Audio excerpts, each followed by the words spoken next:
Hey, kids cook real food. Katie Kimball here for the Healthy Parenting Connector. Do you want to be my friend? Okay, 5-year-olds absolutely 100% talk like that in the sandbox. And I love it. And I think maybe we need to infuse a little more of our 5-year-old selves sometimes into our adult lives.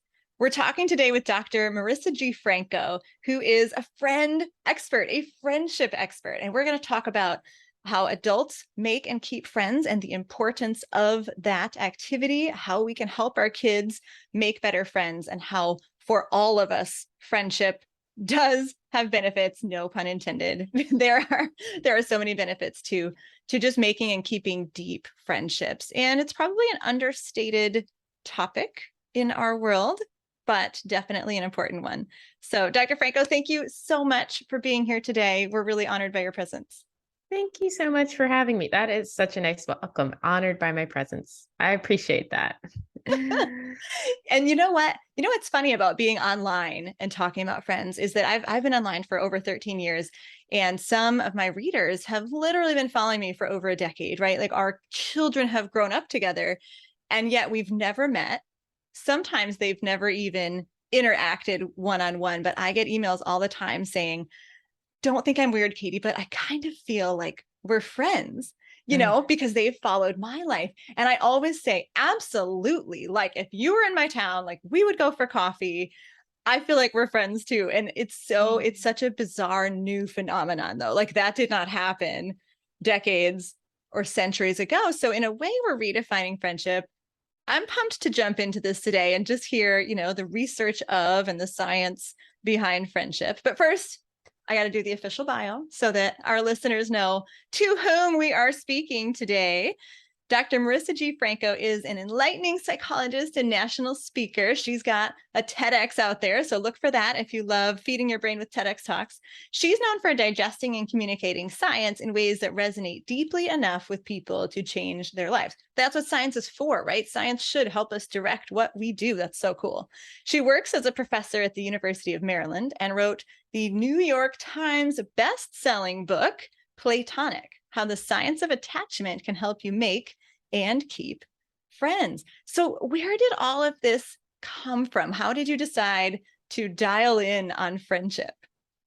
Yeah. So for me in my young 20s, I went through romantic relationship breakups and I felt so bad. And I started this wellness group with my friends where we met up and we cooked, we did yoga together, we went on walks, and it was so healing, not just for the wellness activities, but just being in community with people that I love and who loved me every week. And I think that experience really made me question some messages that I received about love, which was romantic love is the only love that matters, the only love that makes you lovable. Without it, you have nothing. And I felt like looking at my friends and how much, we all loved each other. Why doesn't this love matter? Why doesn't this love count? And so I feel like, we live in such a lonely, disconnected society. Why would we throw even a morsel of love away? And so I became really motivated to kind of amplify the status of friendship in our society, to bring friendship some dignity, to help us all see platonic relationships for the sacred form of relationships that they really are. Oh, I love that. Bring friendship some dignity. And, I said in the introduction that we kind of it's understated, right? Friendship is undervalued, understated. We don't talk about it enough. I teach stress mastery, particularly to busy moms. And one of my calls to action when I teach people how to manage and master their stress is we need people, like particularly female. We are built to connect, right? And that helps our physical health, our mental health. But you're the psychologist. So tell us a little bit about the science behind friendships. Why does it deserve so much more dignity and to be talked about and valued so much more? Yeah, this is a great question. And you're exactly right, Katie. Like, if you want to focus on stress management, you should focus on human connection. There was one study that looked at 106 factors that influence your depressive symptoms. And the number one protective factor was having someone to confide in. So Oh, being able to share your stress is so meaningful.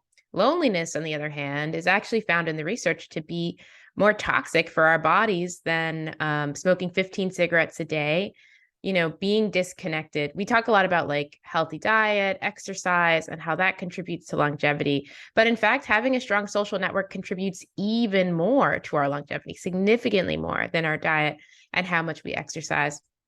And I think, since we're talking to moms who may be in families and maybe in relationships and are so busy, which is understandable, it's easy to really let friendship slip. But, I will say that I think for a healthy marriage, you need social support outside the marriage, because what it does is it really stabilizes you in those times of conflict. So you can return to your marriage from a very centered place. And the research finds that when you get into conflict within your marriage, it disrupts your release of stress hormone unless you have quality support outside that marriage. And also that if you make a friend, not only are you less depressed, but your spouse is also less depressed, because whatever you do to keep yourself healthy also keeps your marriage healthy and your spouse healthy. And so that is why I think instead of looking at friendship as antithetical to like a marriage and a spouse, we should see it as a complement, something that makes all of our other relationships better. None of that is surprising. I'm sitting here nodding my head, but it's so gratifying to hear that the research backs up what makes common sense. And we should be fueled by this research, right? We should change our actions because, as you said, it's so simple to let friendships go. It is work. It is an effort. And particularly, we're recording this on the tail end of the pandemic. Who knows, when you're listening to it, what the world will be like. But particularly post-pandemic, sometimes it's hard to put on pants. It's hard to make the effort to go out to get something on the calendar.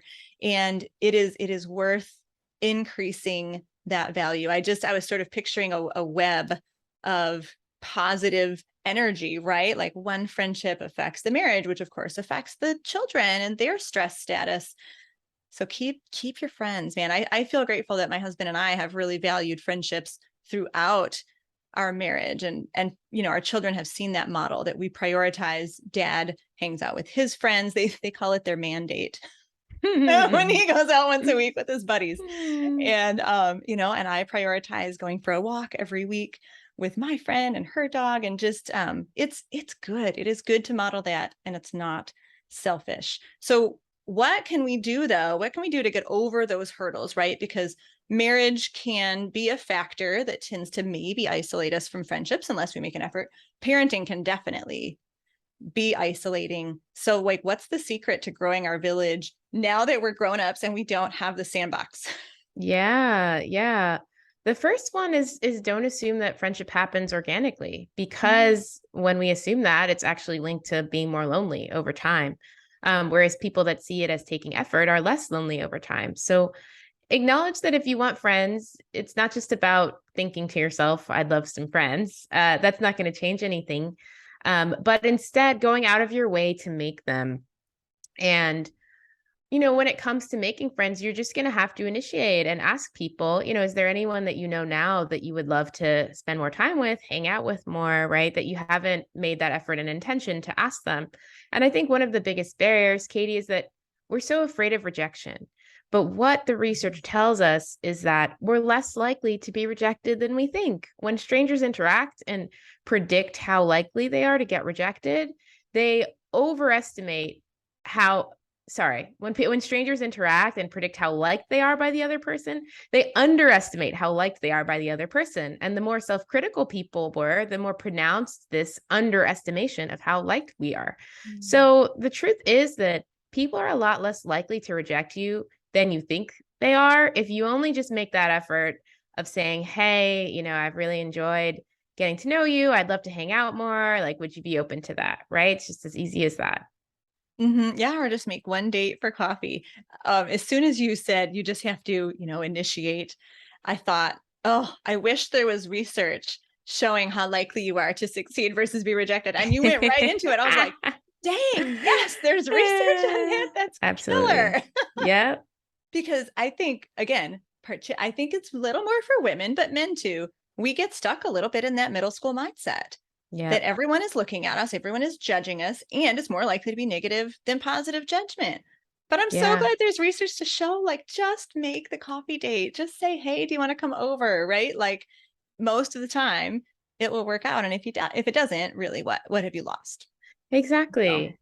Yeah, absolutely. Like, I think we have this fear of rejection.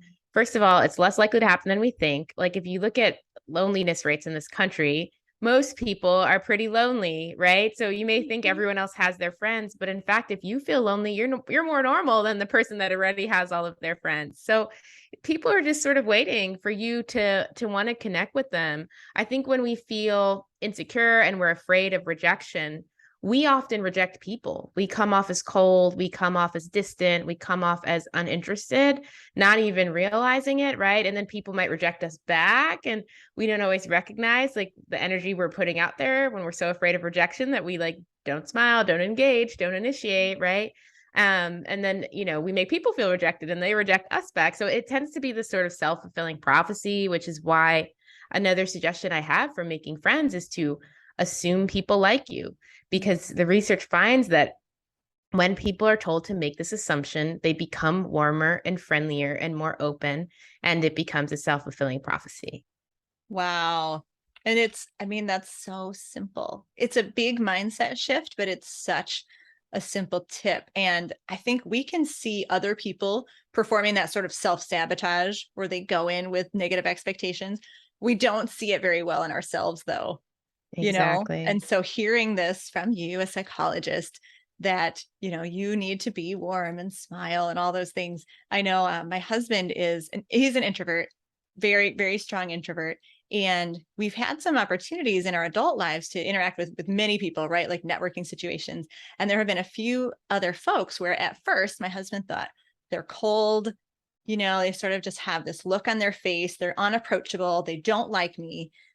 We've gotten to know these people very closely. And finally, he realized, oh my goodness, this is how introverts look from the out, like on first meet. He said, I think these Mhm. two particular people are just so introverted. And I reflected that, and it was that whole thing that you just described. And so I think, especially for introverts, it's good to know that they, you need to put yourself out there, and also don't assume that other people are rejecting you. They might just be as fearful of rejection as you, right? And so it's this terrible cycle. What about venue, right? The 5-year-olds have their sandboxes. Mhm. In, the 80s, the 90s, there was the water cooler. And now as the 2000s have grown, more and more people are working from home, and there's nothing more isolating than that. We don't have the workplace as our playground. Where do we go to find friends, Doc? Yeah, this is a good question. I think it involves taking a hobby that or interest that you have and finding a way to do it in community, right? So if you like hiking, can you join a hiking group? If you like learning languages, could you join a language group? If you like cooking, can you join a cooking group or a dinner group, right?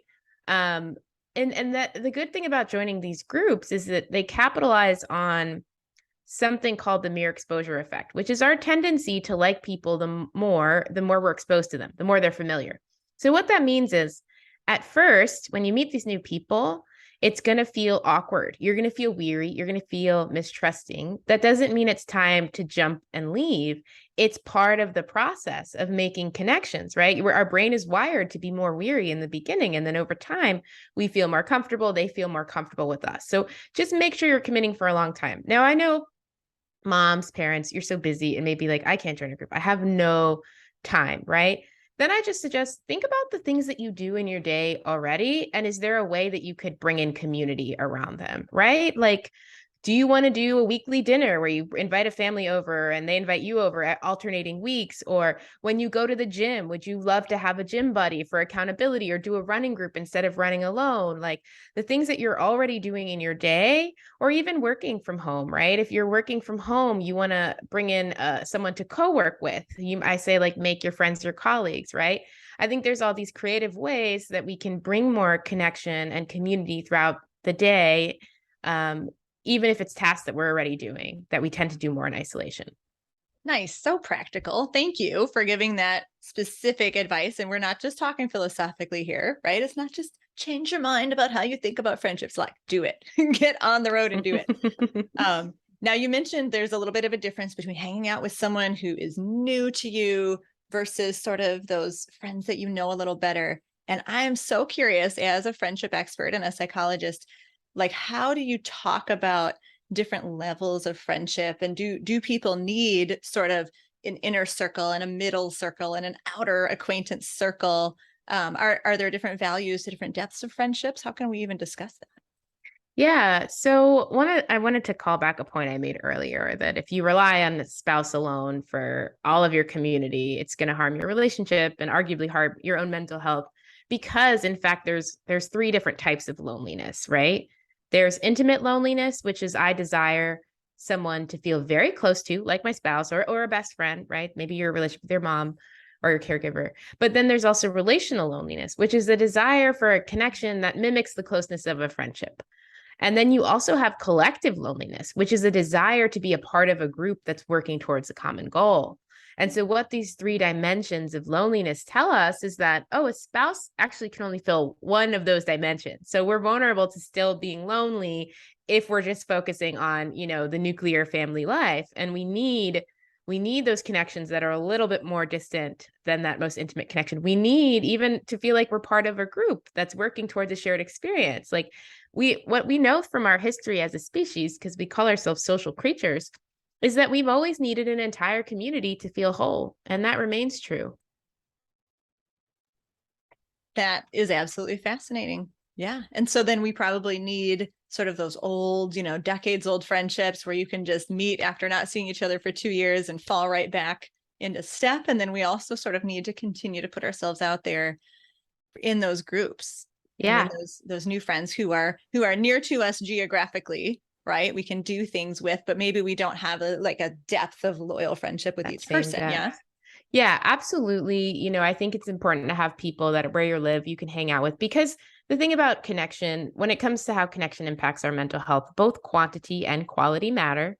Mm. Quality does matter more. But even if you just have friends that you're like, they're not like my closest people, but I can enjoy their company, like that also does something, right? And so I think especially if you like just move to a new city, right?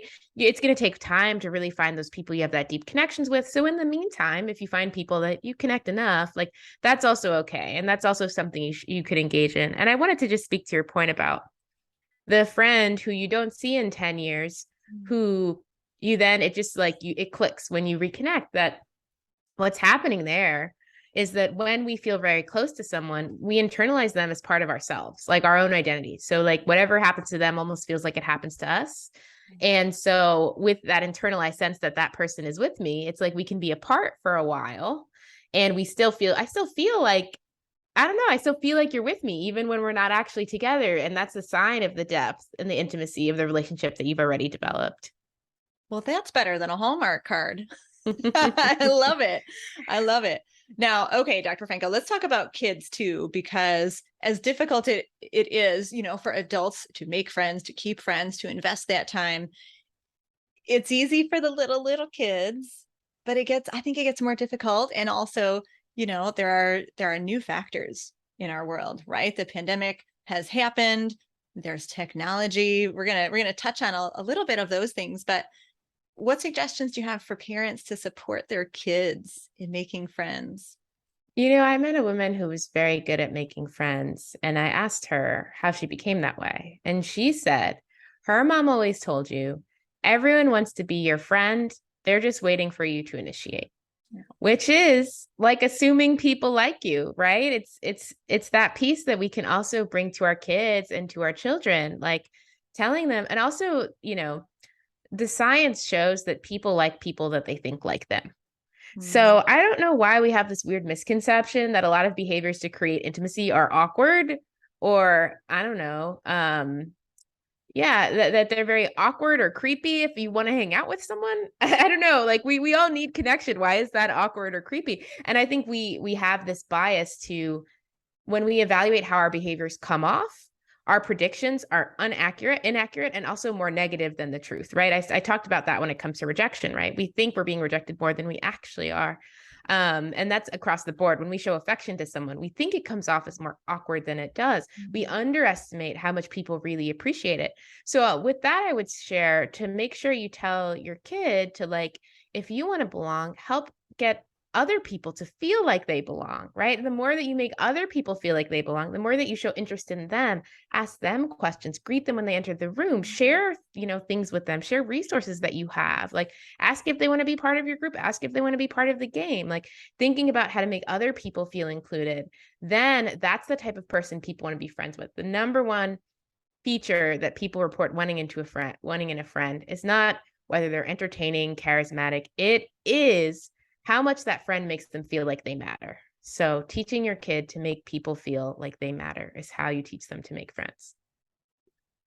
Aw, that is so nice. Let's talk about the arena question too, right? So kids in general get to go to school. I mean, we have a lot of homeschooling families here at Kids Cook Real Food, and most homeschoolers are really good at getting out of the house. In fact, they'll say we hardly have time to school because we're never at home. But are there steps that you would recommend parents to take to make sure that kids have like the best, the most valuable sort of arenas to make friends? And then how can we support them in maybe building some of those one-on-one friendships as far as busy schedules go? Yeah. So there's this sociologist, Rebecca Adams, and she tells us what is needed for friendships to happen organically. And that's repeated unplanned interactions and shared vulnerability. So school, a lot of times gives kids that at lunch, at recess, they're vulnerable. As adults, we don't really have that, to be honest. I mean, in the workplace, people don't tend to be particularly vulnerable, depending on your workplace. But if your kid is homeschooled, making sure that you're putting them in environments where they can have continuous unplanned interaction and shared vulnerability. So that looks like your extracurriculars, your dance class, your soccer club, your wrestling club, your reading group, like whatever it is that's a group that your kid is interested in, signing them up for it, because that's the sort of environment that is very conducive to friendship. Mm. Fair to say that we should also maybe encourage them to invite some one-on-ones over to the house. I'm just thinking like if it's always a big group and it's always a scheduled activity, there's not as much of that unplanned Yeah. stuff going on. So it's probably a both and. I agree. Yeah, definitely. It's called generating exclusivity when you Mm. have specific memories and experiences with someone that you don't share with the group. It really starts to feel like a friendship. But not only that, when you invite someone in the group to come over to your house, you do something called repotting the friendship, which means you're varying the settings in which you interact, which deepens the intimacy of the relationship. So I think that that is a great idea too.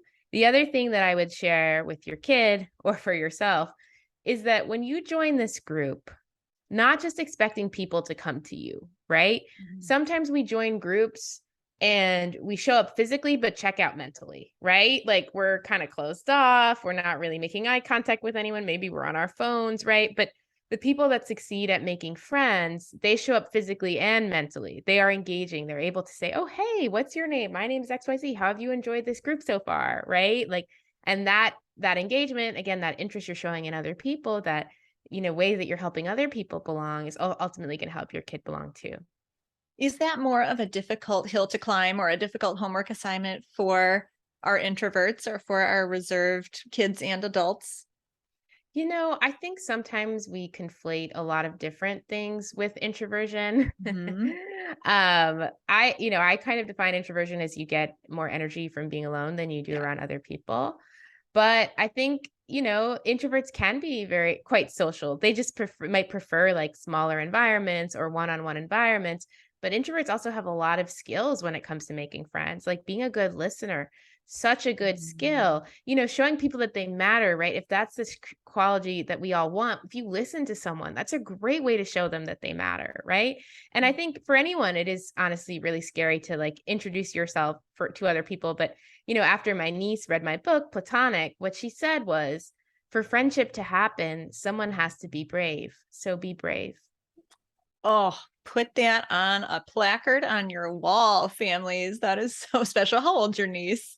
She's 23 now. Oh, I thought she was maybe a child, but that works Oh, too, right? Everyone's yep. a child at heart, and we all remember what it's like to be to be children. This is our whole point, is we've got to infuse a little bit more of that childlike friendship into our adult lives. And I think for some kids, I mean, I have a raging socialite, one of my children, and a very, very reserved, like to the point where she probably does put people off because she's assuming everyone doesn't like her. So I can see that that initiation is going to be harder for some people, but I'm so glad you pointed out that being a good listener and making people feel like they matter is definitely often a skill that some of our more Absolutely. reserved kids and adults have in spades. And let's celebrate that and point that out. So thank you so much for doing that. Yes. I often talk about making friends with food. That's where friendship comes in my world, because I talk to parents of picky eaters and I say, we got to help our kids make friends with food. But I also believe that food is a beautiful venue to build community, right? Whether that's the family dinner, the school lunchroom, going out. When we think about going out with friends, what do? We go out to eat, we go out for coffee, we put something in our mouths generally. How do you see food as a tool that people can use to both make and build and strengthen those friendships? I really like sharing food as a tool. I mean, I think anything that you do that's what's called like pro-social, which is anything that kind of makes other people feel like they belong, is going to help create friendship, right? And so generosity is one chapter of Platonic that I talk about, like being generous with other people is linked to having more friends, right? And so food, I think, can be a great medium to be generous. If you're cooking and you have extra food and you're able to share it with someone, like that's a beautiful way to make other people feel loved and to make other people feel accepted and to make other people feel like you include them as part of your own community. And so I think that's just another beautiful outlet for generosity that people will really appreciate receiving. And yeah, as we teach kids to cook, we talk a lot about that, that when you cook for others, it is a gift. It is a gift of service. And I love that word generosity too. And again, what a great way, again, for our more reserved kids who might have some struggle initiating the contact, to give a gift of food, right? To a new neighbor, to a new mama, to someone who's sick, right? We have all these opportunities to be generous. And that does, it's neat to look at that as, yes, I'm giving them a gift, but also hopefully creating that cross connection and creating those friendships. On the flip side, though, Dr. Franco, and maybe this won't be the flip side, but I sort of feel like technology is, the evil mastermind against friendship in some ways. Let's talk about tech and screens and how that maybe can be helpful in building connections, but can also be harmful, and how we can help our kids learn to use or ignore technology in appropriate ways as they build friendships. Yeah. So it's really complicated. The research on like social media use and loneliness, some of it finds no relationship. And that's because it really depends on how you use it. The kids that are using social media technology to replace in-person connections, they're more lonely, right? They're every day they're swiping on TikTok, right? And they're not hanging out with their friends. And the research has found that this youngest generation spends less time with their friends every day than any other generation has. Oh, that's so So sad. sad. Yeah.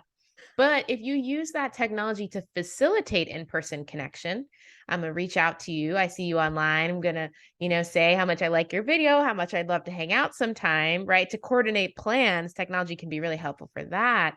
You're actually less lonely than someone that's not on technology. So that is why it's sort of complicated. The research on how social media use affects mental health and connection finds that if you're just lurking and scrolling, that is going to make you feel bad. But if you're engaging, if you're commenting on other people's page, sharing that, appreciation of them, again, the same principle applies. Show other people that you like them and then you belong. You can also do that on social media as another tool. So Yes. that I think is really important. But in general, I think technology use has a lot of liabilities. There's a study that found that simply having a phone on the table when people converse, they report being less connected than when there's no phone on the table. Or there's other research that finds that technology use actually negatively impacts your empathy development. The reason is that you're not looking people in the eye when you're always on your phone, and that's what facilitates reading other people's emotions. And the other reason is that those moments of pause, in those moments of pause where we're not distracted by anything, that's when our brain starts the parts of our brain that are most active are the same parts that process empathy, only when we're pausing, right? So those parts of our brain that process empathy, compassion, they require us to pause because it's such a complex emotion for our brain. So if you're always distracted by something, it's easy to be out of touch with other people, to empathize with them so much less. There's an atrophy in your ability to understand other people emotionally, right? So I think parents not banning social media and technology, but understanding and giving guidelines for these are the times to use it, these are the times to not use it, right? And how can we use it in ways that help us engage, right? And we can watch this together and I can ask you questions about it and we can evaluate it or reach out and ask your friend to hang out on that, app that you're both on instead of using it to be a passive recipient, right? Where you're just scrolling. I think unfortunately the way these apps are developed is for us to just be mindlessly scrolling forever, right? It's to really kind of hijack our brain and our attention, and that's really unfortunate. Which is why I think overall, if I were to make an argument about technology's effects on connection, it would be a net negative. And I say that based on some data that in 2012, loneliness started to really spike. Loneliness has been increasing for decades, but 2012 is when it started to really spike. In the last 10 years, kids in 35 out of 37 countries said they were more lonely, almost double the rates of loneliness. What happened in 2012? The smartphone became widely available. Mm, right there. This reflects a lot of what I've spoken about with other interview guests. I was just saying this week that if I started counting the number and the variety of topics with interview guests here on the Healthy Parenting Connector show, where we've talked about technology and how it can, be a net negative, like you said, how it can undermine what we're doing, from the posture expert to the eye expert to the parenting Wow. expert to you, the friendship expert, and then the technology expert. It's wild. So Yeah, parents, technology is not all bad, but we've got to teach our kids to use it well and to exactly. put it down more often than they pick it up. But yeah, I mean, I firmly believe that only people of a certain mature age, right? Teenagers should probably be on social media anyway. They're old enough to be digging into this research, right? Hmm. Parents, like, show your teens that little segment where Dr. Franco talked about this research showed this research, showed that. If you use social media in this way, it's helpful. If you use social media in this way, you're more lonely. Like, who wants to sign up on a list to be more lonely? Yep. So I think if we explain to teens the pros and cons and that they can use technology in different ways, they're smart enough to start to figure that out. I know in our household, we very much have a value on not being connected to your phone. So I'll say, oh, Paul, my 17-year-old, well, you didn't answer my text, but you were with a friend, and I'm glad you weren't connected to your phone. But sometimes answer your mama's text, right? Like, it's such a balance, and it is so complicated. But we work together, we work as a community, and we figure all this stuff out, parents. You have fed my science geek brain, Dr. Franco, with all this research. Like, I am so filled up. I love hearing the research. I love when it makes so much common sense to me. And yeah, just thank you so much for teaching the parents in our community more about the quality and the value of their friendships, and then how to help our kids really step into making friends better. Let's leave with a super practical step. You've been so practical, and that's my, persona as well. And so I like to leave parents with, like, the one thing. If they're trying to digest everything we talked about and they walk away, what's the one thing that someone could do today to make an impact in, their connections and their friendships? Scroll through the contacts in your phone. Find someone that you've been wanting to connect with more, send them a text and say, "Hey, I was just thinking about you, wanted to check in and see how you're doing." And eventually say, "I would actually love for us to find a time to connect further. Would you be open to that?" Ah, perfect. Practical. Exactly what we need. And hopefully, parents, you're multitasking and doing this already as you listen to the closing remarks on this Healthy Parenting Connector interview. It has been an honor to be in your presence. I'm honored by you joining me for this half hour, Dr. Franco.